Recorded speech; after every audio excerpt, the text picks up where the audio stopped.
नमस्ते, welcome to my channel आओ अंग्रेजी सीखें, लेट्स लर्न इंग्लिश। आज मैं आपके साथ डेयर शब्द के बारे में बात करूंगी।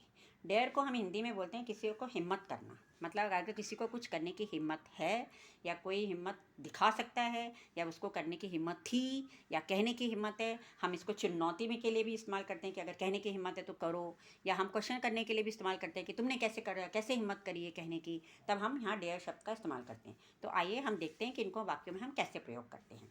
वह पूछना चाहता था पर पूछने की हिम्मत नहीं थी। मतलब ये करना चाहता था लेकिन उसने नहीं किया। तब हम कैसे बोलेंगे? He wanted to ask but he didn't dare. Didn't लिया हमने क्योंकि था यहाँ पे। आप बिना इजाज़त के अंदर कैसे आए? तो ये अगर हम गुस्से में पूछेंगे तो हम बोलेंगे how dare you enter without permission. और अगर हम उसे क्वेश्चन की तरह पूछेंगे तो यहाँ पे हमने हाउ का इस्तेमाल किया है, how dare you enter without permission. मैं तुम्हें अंग्रेजी सीखने की चुनौती देती हूँ। यहाँ पे हमने उसको चैलेंज किया, चुनौती दी है।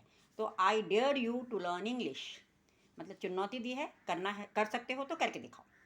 उसकी अकेले अंधेरे में जाने की हिम्मत नहीं हुई, मतलब वो अंधेरे में नहीं गई। तो ये हम बता रहे हैं कि उसके अंधेरा था इसलिए उसकी हिम्मत नहीं हुई। तो she dared not go alone in the dark. तो यहाँ पे हमने डी का इस्तेमाल किया क्योंकि ऑलरेडी ये काम हो चुका है। मैं कहती हूँ कि वे सही हैं, ये मेरे को मैं जानती हूँ या ये मैं कहने की हिम्मत रखती हूँ। तो हमने इसलिए कहा कि वो सही हैं, उन्होंने जो कहा है या किया है वो सही है, तो मैं ये हिम्मत के साथ कह सकती हूँ। तो I dare say that they are right.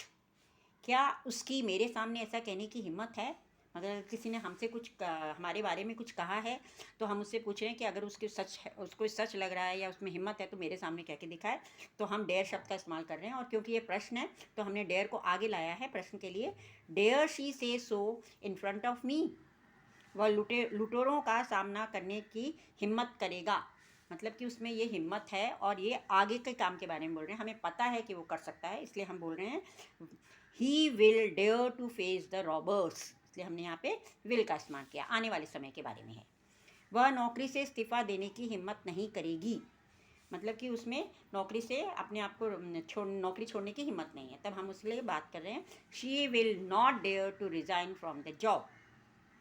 मैंने उसे कूदने की चुनौती दी थी, मतलब वो कूदा है। और वो कूदा क्यों है? क्योंकि मैंने उसे चुनौती दी थी और वो चुनौती उसने स्वीकार की और वो कूदा थी है, हो चुका है ये काम। तो हमने यहाँ पे डेयर के साथ डी का इस्तेमाल किया है, आई डेयर्ड हर टू जंप। अगर आपको मेरा ये वीडियो अच्छा लगा है तो इसे प्लीज़ लाइक, शेयर और सब्सक्राइब कीजिए और घर बैठे इंग्लिश सीखिए। Thank you.